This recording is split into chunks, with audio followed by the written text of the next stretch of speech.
মুখের ঘা বা অ্যাপথাস আলসার এই সমস্যায় হয়তো আপনারা অনেকেই ভুগেছেন। মুখের এই অ্যাপথাস আলসার প্রচণ্ড যন্ত্রণাদায়ক একটি প্রদাহ।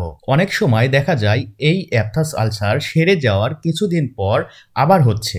অনেকেই আছেন যারা বছরের পর বছর ধরে এই সমস্যায় কিছুদিন পর পর ভুগে থাকেন। হ্যালো ভিউয়ার্স, আজকে এই ভিডিওতে আমি আলোচনা করব মুখের ঘা বা অ্যাপথাস আলসার কি কি কারণে হয় এবং ঘরোয়া পদ্ধতিতে এই রোগ থেকে মুক্তি পেতে পারেন। তো এই অ্যাপথাস আলসার কি?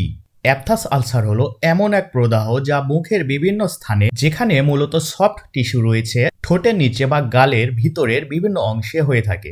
এটি দেখতে সাধারণত গোল বা ডিম্বাকৃতির হয়ে থাকে। এই অ্যাপথাস আলসার হলে আক্রান্ত স্থানে প্রচণ্ড ব্যথা অনুভব হয়। কোনো কিছু খেতে লাগলে বা গরম কিছু খেতে লাগলে ব্যথা আরও বেড়ে যায়। সাধারণত এই ঘা 5 থেকে 7 দিন স্থায়ী হয়।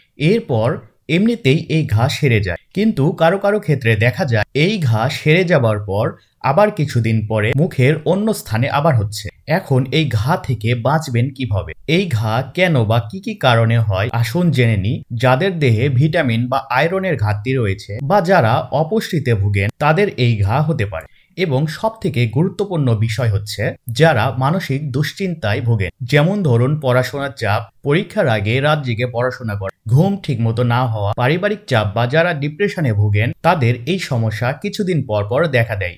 এখন এই ঘা হলে বাড়িতে কিভাবে সারাবেন? প্রথমে যেহেতু গরম বা ঝাল খাবার খেলে মুখে জ্বালা করছে, তাই এই খাবারের পরিবর্তে ঠান্ডা বা কম ঝালযুক্ত খাবার গ্রহণ করা এবং প্রচুর পরিমাণে টাটকা শাকসবজি বা ফলমূল খাওয়া, যাতে ভিটামিনের ঘাটতি পূরণ হয়। এক্ষেত্রে ভিটামিন সাপ্লিমেন্টারি নেওয়া যেতে পারে।